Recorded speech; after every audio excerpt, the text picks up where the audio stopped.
Halo teman-teman, kembali lagi di podcast Night in Tokyo, sebuah podcast yang melahirkan perspektif baru tentang Jepang dari cerita-cerita kehidupan orang-orang Indonesia di Jepang. Dibawakan oleh gua, Aiman, host Night in Tokyo.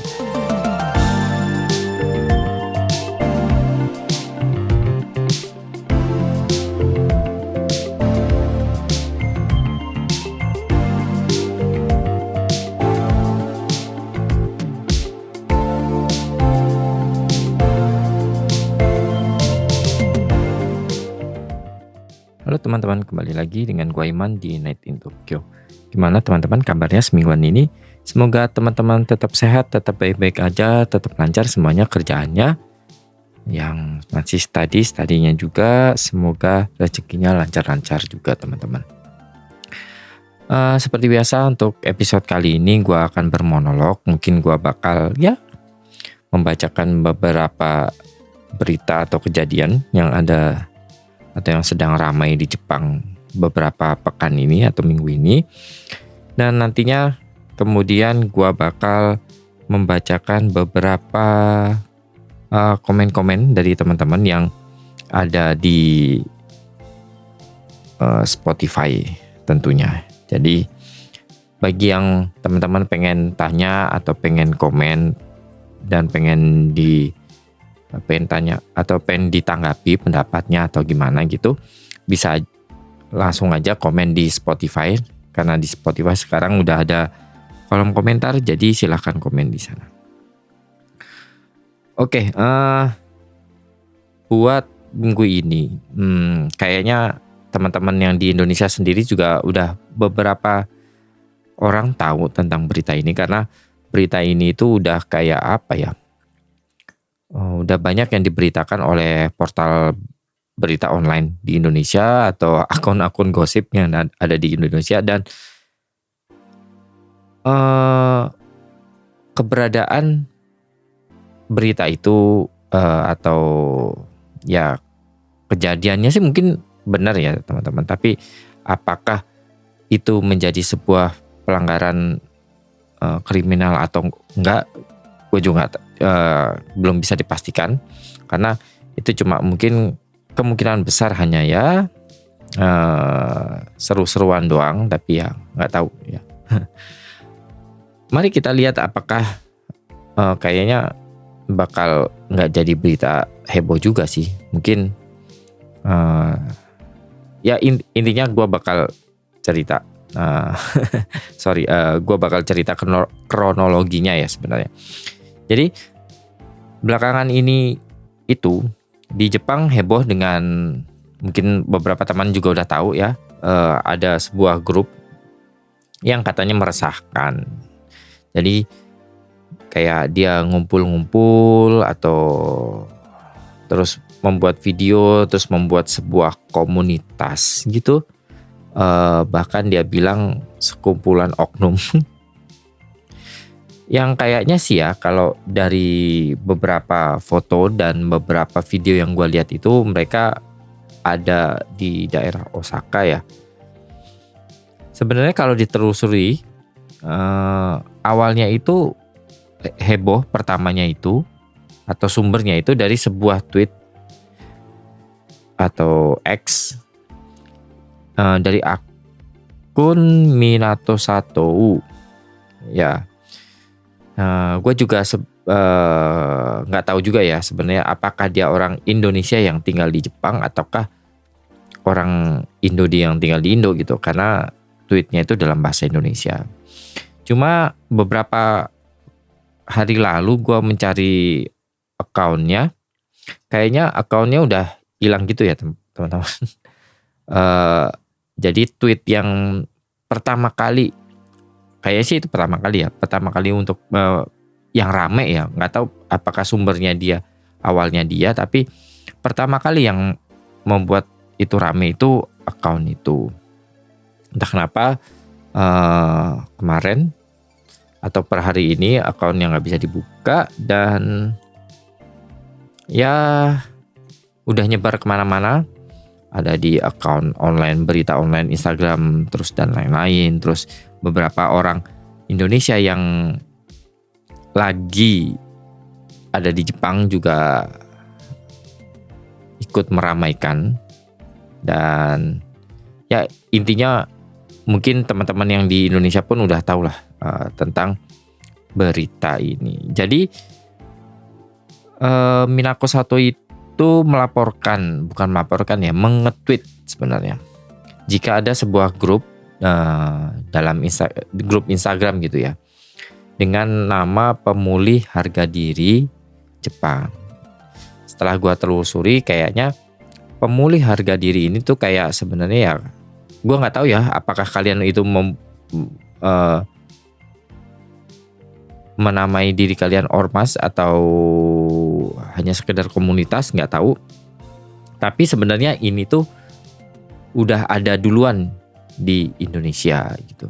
Mungkin karena beberapa anggotanya atau yang memang mengikuti komunitas ini tuh ada mungkin datang ke Jepang untuk misalkan jadi pekerja atau pelajar dan lain-lain.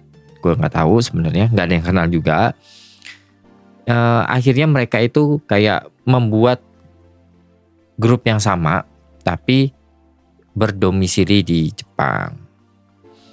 Yang sekarang setelah gue cari juga akunnya juga udah hilang juga teman-teman, nggak tahu. Sekarang malah banyak lahir account fake-nya mereka gitu. Terus pada ujung-ujungnya linknya link dagangan dan lain-lain kayak gitu, yang memanfaatkan wave inilah intinya. Padahal beberapa minggu lalu itu akunnya masih ada, cuman di private. Tapi sekarang akunnya hilang. Kayaknya ya mungkin kemungkinan besar teman-teman kalian entah di Indonesia atau di Jepang kemungkinan ya ngelapor kayak nge-report akun itu, akhirnya akunnya hilang. Yang intinya si Minako Sato itu udah merekam duluan sih isi Instagramnya itu sebelum di private sama mereka, dan isinya itu kayak ada di story, ada di postingannya juga dan lain-lain gitu, yang di upload ke tweet bersama si tweetnya itu yang rame kemarin itu gitu. Dan jadi rame lah gitu loh kemarin itu, kayaknya likes-nya udah banyak banget, reply-nya pun udah banyak banget. Sempat ngecek macam-macam gitu. Rata-rata ya memang kebanyakan orang Indonesia yang tinggal di Jepang ya kayaknya. Bahkan kemarin gue ngelihat ada si Kawasista itu yang suka rame di Twitter, ikut nge-reply juga. Biasanya kalau udah dia masuk makin rame gitu. Nah ya nggak butuh lama setelah beberapa hari ada postingan tweet itu, mulai itu menyebar ke komunitas-komunitas Indonesia yang ada di Jepang gitu. Termasuk komunitas Facebook yang paling besar kayaknya ya, ICJ atau Indonesia Community in Japan. Di sana kayak senior. Jadi bukan kita-kita yang baru datang ke Jepang itu, tapi senior yang memang udah tinggal lama hidup di Jepang, akhirnya memposting tentang si grup itu. Kayak lebih tepatnya sih nggak menyalahkan atau menghujat sedikit mungkin ya, tapi kayak menghimbau bahwa kalau kita orang-orang Indonesia yang tinggal di Jepang itu harap tahu peraturan Jepang itu seperti apa, dan nggak usah berulah lah, ceritanya kayak gitu ya, nggak usah berulah karena membawa nama baik Indonesia ya, gitulah ya. Dari situ akhirnya KBRI Tokyo mulai ikutan, bukan KBRI Tokyo sih kayaknya nggak merespon. Yang merespon itu seingat gue adalah KJRI Osaka, jadi Konsulat Jenderal Republik Indonesia yang di Osaka. Meskipun kayaknya ya postingannya itu nggak menuju langsung ke mereka, tapi lebih ke himbauan secara secara global lah, secara menyeluruh aja, nggak mention atau nggak menunjukkan pada siapapun, yang dimana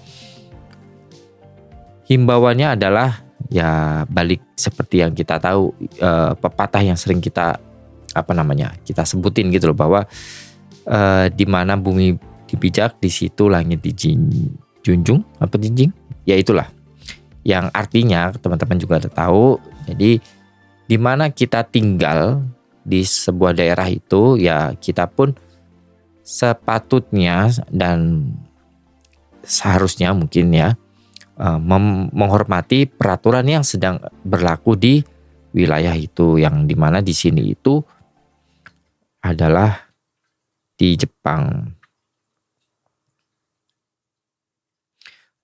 Kayaknya sih ya, gimana ya? Mungkin kalau gue lihat dari beberapa postingan yang udah gue lihat dari tweetnya si Minako Sato yang sebelumnya itu masih ada, sekarang udah hilang. Beberapa memang kayak ada video lagi ngumpul-ngumpul. Yang paling jelas tuh kayak dia ngumpul-ngumpul di kayaknya itu di Dotonbori lah, yang di sungai yang kita tahu itulah, yang ada gambar glikonya. Setelah itu kayak ada beberapa postingan story. Ada beberapa postingan story yang dimana mereka itu kayaknya ya sedang dihujat oleh netizen atau siapapun itulah, yang kemudian mereka tuh membalas dengan story kayak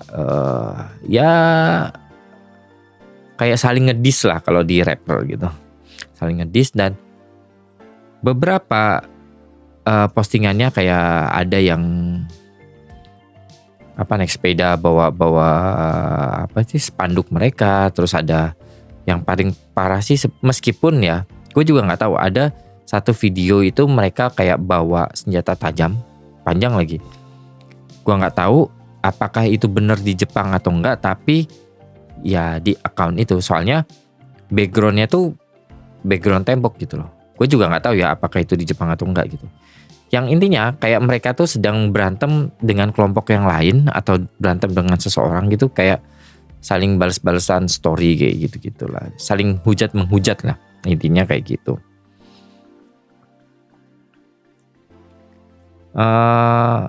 Ya saking ributnya, semua kayaknya hampir semua ya, tapi yang beberapa yang gua follow dan gua kenal yang memang tinggal di Jepang sih pada ngehujat mereka ya. Kayaknya ya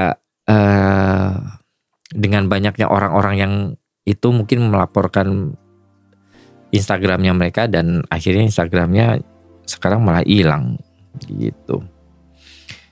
Gua sih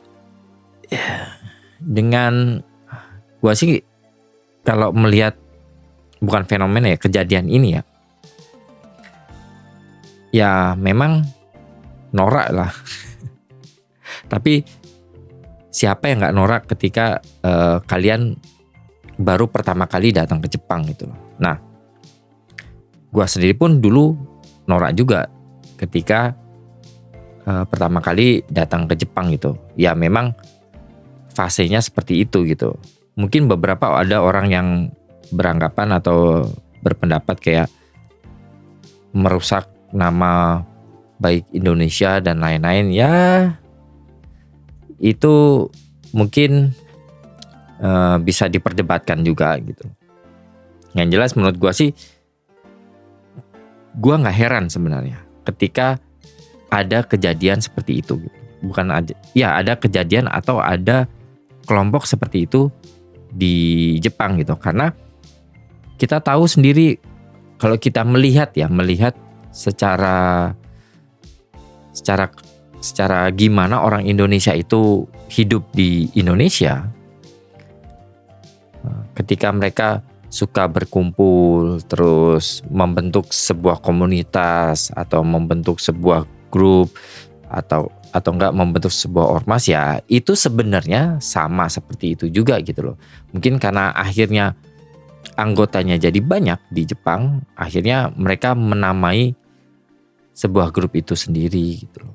Ya biasa kan orang-orang kan memang butuh validasi, butuh apa ya, menunjukkan sebuah identitas tertentu yang mungkin mereka bisa banggakan lah. Intinya kayak gitu. Cuman kalau gue lihat kemungkinan besar mereka itu ya orang-orang yang baru setahun 2 tahun datang ke Jepang sih kayaknya ya. Karena menurut gue ketika kita datang ke sebuah negara atau datang ke sebuah negara lain lah intinya, apalagi Jepang, itu tuh kita tuh kayak punya fase tertentu gitu loh teman-teman. Jadi ini pure teori gue ya, analisa gue doang gitu loh, bahwa ketika orang Indonesia itu, nggak orang Indonesia sih, kayak orang luar lah, orang selain Jepang itu datang ke Jepang setahun 2 tahun itu kayak hype, kayak excited gitu. Wah Jepang gitu, makan makanan Jepang dipoto, datang ke sini dipoto, semuanya dipoto, langit dipoto, masukin sosmed, ya agak norak lah.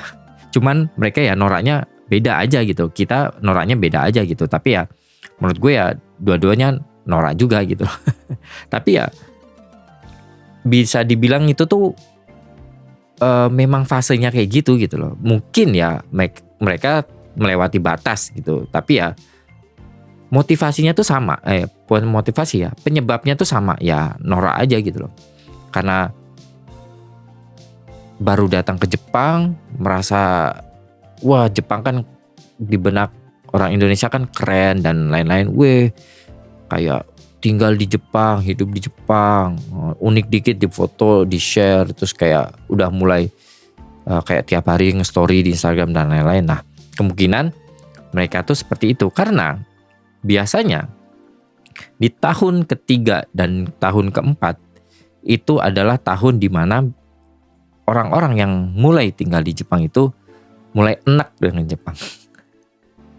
Makanan gak enak, bukan gak enak ya teman-teman, kayak bosen lah. Pada akhirnya kita nyarinya taste-nya Indonesia juga gitu. Paling dekat tuh makanan Thailand gitu loh. Nah, makanan udah merasa bosen.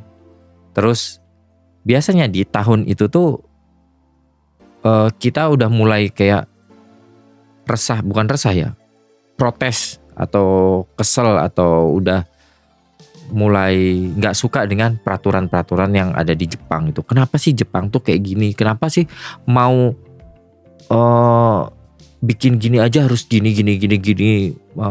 Kenapa nyari rumah susah banget gitu buat foreigner dan lain-lain gitu? Kenapa orang Jepang tuh karakternya kayak gini? Kenapa nggak gini aja, kan lebih simple kayak. Nah kayak gitu-gitulah. Itu mulai tuh kita bergejolak dengan betapa ribetnya Jepang, betapa Kibishi itu apa ya, striknya Jepang, peraturan Jepang, dan kita udah mulai enak tuh dengan segala peraturan dan cara hidup kehidupan di Jepang itu. Itu fase biasanya 3-4 tahun gitu. Itu tuh udah kayak fase dimana paling enak tinggal di Jepang gitu. Nah, setelah melewati fase itu 5 tahun ke atas teman-teman, 5 tahun atau 5 tahun lebih, biasanya orang-orang kayak kita, orang-orang foreigner yang tinggal di Jepang akhirnya udah bisa beradaptasi, dan ujung-ujungnya kitalah atau mereka lah yang secara nggak langsung menjadi kayak orang Jepang gitu.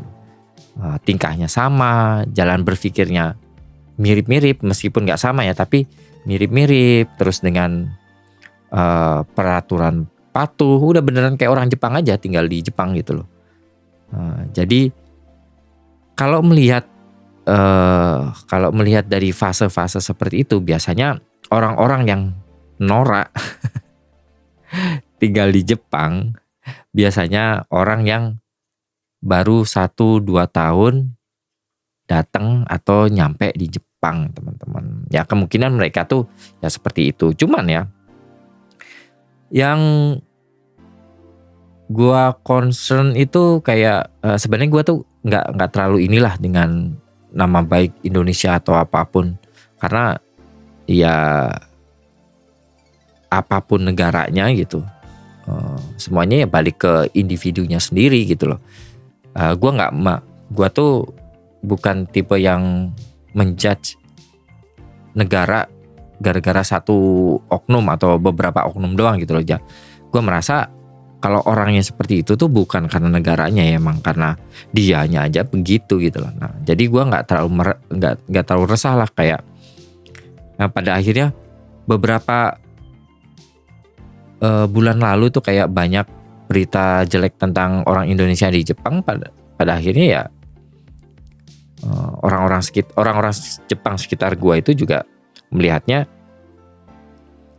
ya gue seperti ini gitu, bukan karena gue tuh orang Indonesia gitu aja sih. Cuman ya memang biasanya imbasnya tuh bukan ke Indonesia sih, jadi malah imbasnya tuh ke, ya memang adalah pasti imbasnya ke Indonesia gitu, ke komunitas Indonesia, tapi imbasnya tuh akan lebih general gitu. Kayak misalkan kenapa sih foreigner itu susah banget nyari rumah di Jepang, kayak dari 10 alternatif atau 10 rumah yang kosong itu biasanya cuma 2 doang yang bisa ditinggalin oleh foreigner. Nah, nggak bisa dipungkiri pada kenyataan banyak foreigner tuh yang nakal, entah orang itu orang Indonesia atau orang apa gitu. Karena gue juga berapa tahun lalu itu punya cerita juga bahwa ada orang Indonesia yang kabur, terus istilahnya barang-barang yang nggak diberesin, terus main pulang ke Indonesia. Nah itu tuh kan merusak citra foreigner lebih tepatnya. Jadi kayak orang yang punya apartemen itu tuh nggak mau ribet, akhirnya ya udahlah nggak usah sewain ke foreigner lagi, biasanya kayak gitu. Nah imbasnya tuh justru lebih ke komunitas orang asing yang di Jepang. Jadi kalau di Jepang tuh kayak nggak ada, gue melihat kayak cuma antara Jepang dan non Japanese saja, itu Jepang dan bukan orang Jepang gitu loh. Karena negara yang dimanapun itu kayaknya gue melihat mereka itu melihatnya sama aja gitu negara. Jadi yang mereka lihat tuh cuma foreigner dan gue Jepang gitu. Sama kayak kita ini aja lah, melihat bule yang ada di mana di Indonesia, maksudnya melihat bule yang ada di Indonesia gitu. Kita pikir bule itu sama, padahal ya bule itu ada yang dari Eropa, ada yang dari Amerika, ada yang dari Australia, ada yang dari mana-mana gitu loh, dengan karakter dan budaya yang beda-beda gitu. Tapi kita melihat itu kan ya just bule aja gitu. Nah kayak gitulah lebih tepatnya. Intinya sih menurut gua kalau kalian memang membuat acara, mau ngumpul-ngumpul ya silahkan aja sih gitu. Tapi perhatikanlah misalkan apa yang nggak boleh dan apa yang boleh yang di Jepang gitu. Misalkan ya kalau di video yang si pemulih harga diri Jepang itu ya, Japan itu kayak dia ada ngumpul di Dotonbori gitu, terus kayaknya ada yang ngerokok. Nah itu tuh perlu diperhatikan gitu, karena di Jepang nggak boleh ngerokok sembarangan.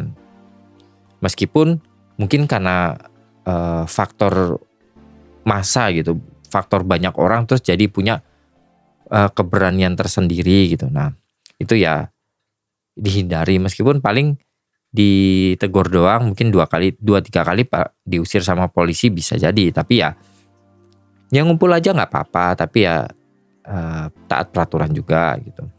Terus kan dulu juga pernah ada tuh yang sempat viral gara-gara buat lomba-lombaan 17-an tapi di tanah kosong di sekitar neighborhoodnya, tetangganya mereka, terus sambil teriak-teriak, ketawa-ketawa kayak gitu, berisik. Akhirnya malah dilaporin sama tetangga kalau ada orang ngumpul-ngumpul berisik, terus diusir polisi. Nah ya kayak gitu-gitu yang sebenarnya perlu kalian perhatikan. Bukan kita nggak boleh berkumpul-kumpul, ngumpul-ngumpul bareng-bareng, happy-happy, bukan itu yang nggak boleh. Tapi alangkah baiknya memperhatikan peraturan dan norma sekitar juga gitu loh teman-teman. Karena ya gue tau lah kalau hidup di Jepang itu kan pasti tekanannya berat.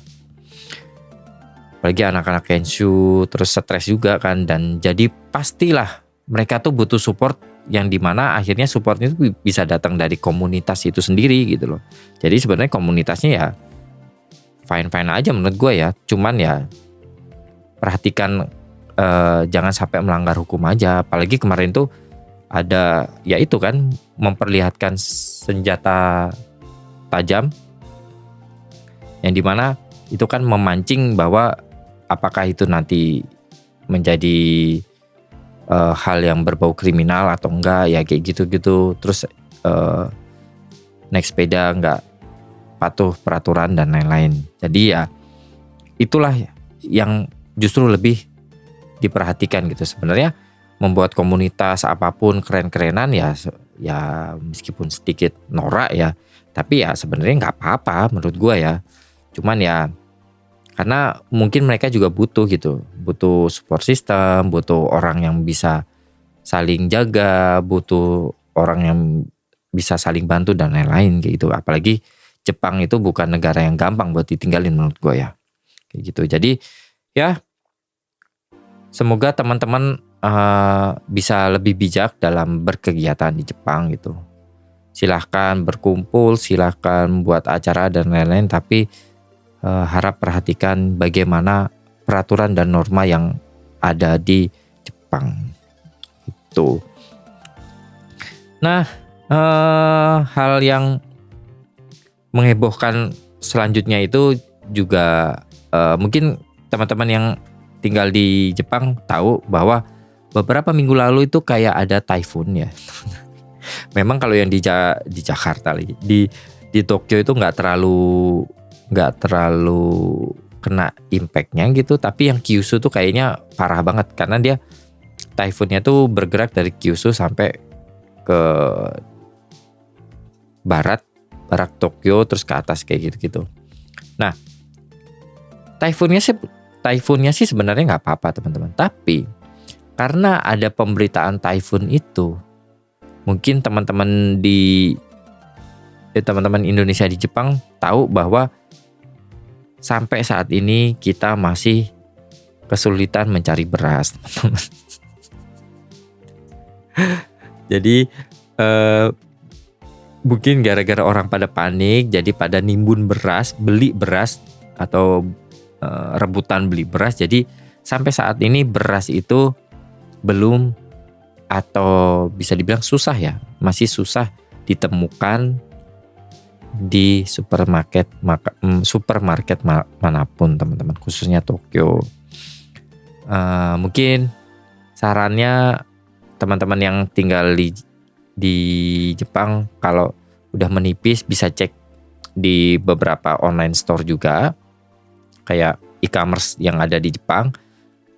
Kemarin gue sempat beli dari situ, meskipun harganya sedikit lebih mahal dari seperti biasanya daripada ada nasi. Jadi itulah ya nggak cuma Indonesia doang teman-teman yang kesulitan cabai atau kesulitan apa, di Jepang pun bisa terjadi kesulitan mencari beras. Sampai saat ini pun typhoonnya udah berlalu, beras masih sulit untuk ditemukan. Itu menarik ya. Jepang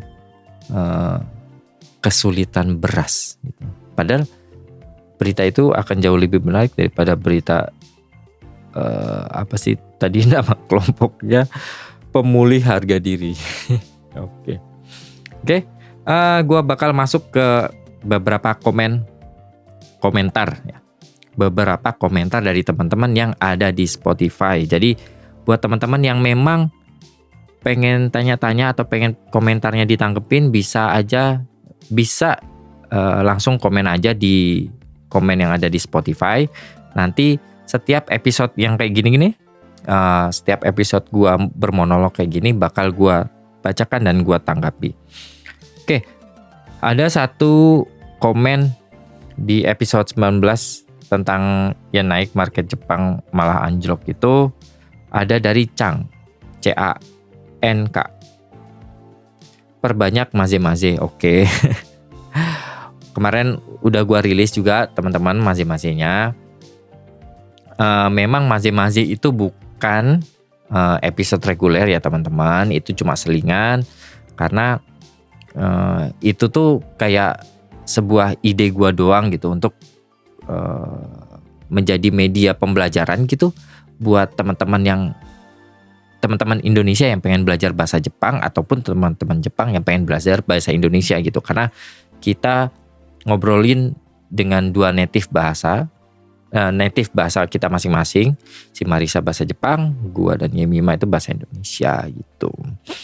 Jadi kenapa episodenya nggak banyak? Karena ya itu bukan episode reguler, itu cuma selingan, dan kita punya kegiatan masing-masing teman-teman. Karena kalau nggak ngumpul bertiga, episodenya nggak jalan. Jadi Marisa punya kegiatan masing-masing, gua punya kegiatan masing-masing, dan Yemima juga punya kegiatan masing-masing. Dan agak sulit untuk menyatukan jadwalnya. Memang biasanya kita ketemuan sekali atau beberapa kali dan kita take banyak. Jadi kalau tanya teman-teman berpikir temanya udah telat atau apa, ya mohon dimaklumi karena semuanya itu dari stok teman-teman. Ya, tapi dengan ada komentar ini gue cukup senang karena awalnya episode maze-maze atau segmen maze-maze itu nggak terlalu banyak pendengarnya gitu. Terus sekarang mungkin ya karena Marisa kayaknya followersnya bertambah, terus jadi sedikit lebih rame dari biasanya. Bahkan ada yang request dan kayaknya suka dengan maze-maze. Entah suka maze-mazenya atau Marisanya ya teman. Apalagi orang Indonesia kalau udah melihat ada cewek Jepang kayak gitu-gitu, ya kan. Ya intinya gue juga senang juga lah karena ide gue tentang ngobrol campur-campur bahasa Indonesia bahasa Jepang tuh sekarang udah lumayan banyak yang suka. Tapi kalau membuat dijadiin reguler kayaknya agak susah karena kita punya jadwal masing-masing. Dan semoga kalian enjoy lah dan menjadi bermanfaat untuk belajar bahasa Indonesia buat orang Jepang ataupun bahasa Jepang buat orang Indonesia. Komen selanjutnya, ini ada dari Arin, 2 kali dia ya komentarnya. Satu di Selamat Datang di Night in Tokyo dan satunya ada di Maze-maze. Jadi excited banget kalau ada episode yang ngundang diaspora negara lain. Soalnya podcast lain yang sejenis, podcast lain sejenis yang paling enak didengar punya Bang Iman. Amin. Enak. Kok enak? Terima kasih udah selalu dengerin podcast Night in Tokyo. Semoga cerita-cerita diaspora yang ada tinggal di Jepang. Mungkin kemarin tuh gue juga pengen ngobrol dengan kemarin ketemu orang Indonesia yang tinggal di Jerman juga ya kalau nggak salah. Maksudnya besar di Jerman, cuman gue belum follow up lagi jadwalnya gimana. Tapi semoga karena itu memang tujuan gue ya buat podcast ini, supaya orang Indonesia meskipun tinggal di Indonesia dan jarang atau nggak pernah tinggal di luar Indonesia, itu tuh bisa mendapatkan insight-nya juga dan bisa mengenal dan tahu sudut pandang orang kalau udah tinggal di negara tertentu tuh kayak gini ya, berubah ya. Ada ya cara hidup kayak gini ya. Ada ya cara berpikir kayak gini. Karena kalau kita tetap di dalam satu kelompok atau satu ruang atau satu negara itu kan cara berpikirnya cenderung ya, meskipun pasti berbeda-beda cara berpikir dan budayanya kan cenderung homogenik ya. Tapi ketika kita pergi keluar, biasanya mereka punya cara berpikir yang berbeda, yang mungkin ada sangkut pautnya dengan culture-nya dan lain-lain gitu loh. Yang dimana itu kenapa ada namanya culture shock, teman-teman. Jadi ya karena bukan ya mereka salah, tapi ya kita kaget aja gitu loh. Oh, karena sekontras, kadang bisa sekontras itu gitu cara berpikirnya. Jadi semoga cerita-cerita orang-orang yang pernah datang ke Night in Tokyo itu bisa menjadi insight yang bagus juga buat kalian yang tinggal di Indonesia. Mungkin jadi tahu lah bahwa kehidupan tuh kayak gini gitu. Oh, kehidupan tuh nggak selamanya bisa seperti ini, atau oh rupanya ada loh orang dengan cara berpikir atau sudut pandang berpikirnya seperti itu, kayak gitu-gitu. Nah, semoga itu bisa menjadi insight yang baik buat kalian-kalian yang mendengarkan Night in Tokyo. Komen kedua, dia tanya, Bang, mau tanya ada enggak perawatan badan atau fisik yang dulu enggak pernah dilakuin di Indo tapi semenjak di Jepang mulai dilakuin jadi kebiasaan, kayak makanan, olahraga, body care atau skin care dan lain-lain. Justru ketika gue nyampe ke Jepang malah jadi nggak olahraga, teman-teman. Jadi ya masih mencari ritmenya lah, karena kadang kan olahraga tuh yang paling kadang komunitas itu penting dalam olahraga, karena kalau olahraga sendiri kan agak kurang agak kurang menyenangkan lah, apalagi olahraganya tuh cenderung game. Nah, biasanya kayak main futsal atau main apapun apa yang sekarang lagi ngetren di Indonesia, main tenis, itu kan butuh orang lain untuk membuat permainan itu tuh olahraga itu menjadi lebih asik gitu. Ya kayak gitu-gitu. Nah, justru waktu di Jepang udah mulai banyak nggak olahraga, tapi sekarang lagi mencoba untuk memperbaiki olahraga, rutinitas olahraga di Jepang. Kalau makanan, di Jepang jadi lebih sering makan sayur. Bukan karena suka sayur, tapi orang Jepang kalau makan satu set kayak gitu atau meal yang disediakan di restoran di Jepang itu selalu include salad atau sayur, teman-teman. Jadi pada akhirnya ya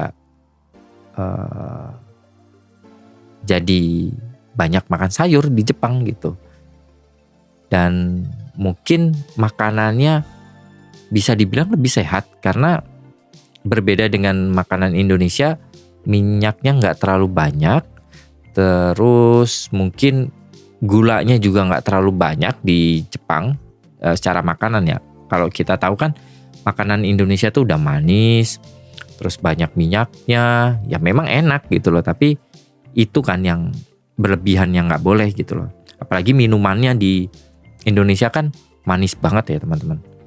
Mungkin teman-teman sering lah dengerin cerita gue ketika datang setelah beberapa tahun tinggal di Jepang terus datang ke Indonesia, minuman manis di Indonesia tuh manis banget.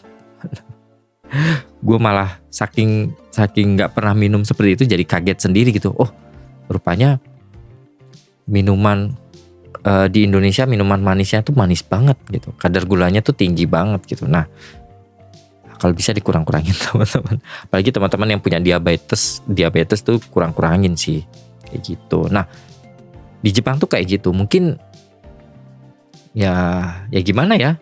Rata-rata teh di Jepang kan nggak ada yang manis gitu. Terus kalaupun manis nggak semanis minuman Indonesia, teman-teman. Makanya ya bisa dibilang makanannya ya secara defaultnya atau secara basicnya itu tuh udah cukup sehat lah di di Jepang gitu. Nah itu masalah makanan gitu loh. Meskipun ya yang dikorbankan adalah rasa. Memang buat orang-orang yang baru pertama kali ke Jepang gitu, wih makanan Jepang enak gitu. Ya enak awalnya. Ketika kesini rupanya mau gimana pun lebih enak makanan kampung halaman sendiri, teman-teman. Terus kalau body care dan skincare nggak terlalu lah kayaknya ya. Apalagi mungkin ini adalah benefit dari negara dengan 4 musim. Oh, bukan skincare lah. Ini lebih kebiasaan sih lebih tepatnya. Jadi kalau musim dingin itu teman-teman, udara di Jepang tuh kering. Jadi nggak lembab. Nah, jadi badan itu tuh kering banget.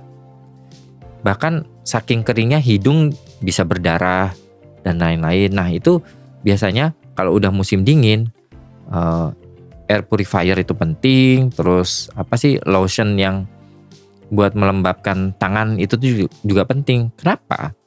Karena kalau kita nggak pakai pelembab itu, gua tuh sering banget kena listrik statis, teman-teman. Kalian pernah ini nggak? Misalkan yang paling gampang tuh ke supermarket kan ada trolinya kan besi tuh.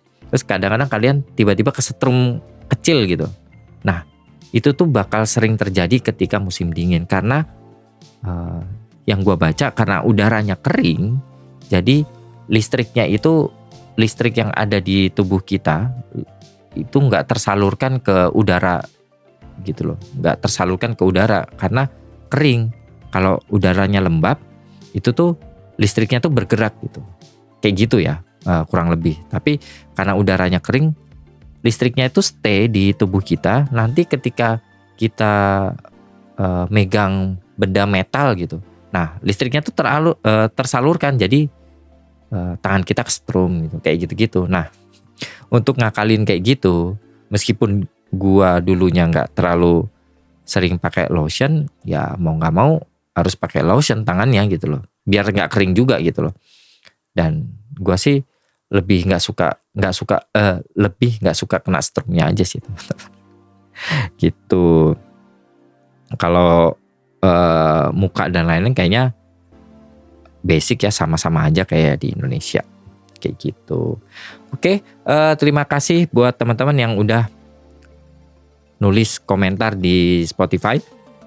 Kalau teman-teman yang pengen tulis komentar atau tanya, ya bisa langsung aja komen di Spotify kalian, karena di Spotify kan ada kolom komentarnya tuh, teman-teman. Nah, silahkan komen aja di situ. Nanti di episode kayak gini nih, yang gua ngomong sendirian bakal gua bacakan di akhir episodenya. Oke, sekian buat episode kali ini, teman-teman. Terima kasih udah tetap selalu dengerin Night in Tokyo.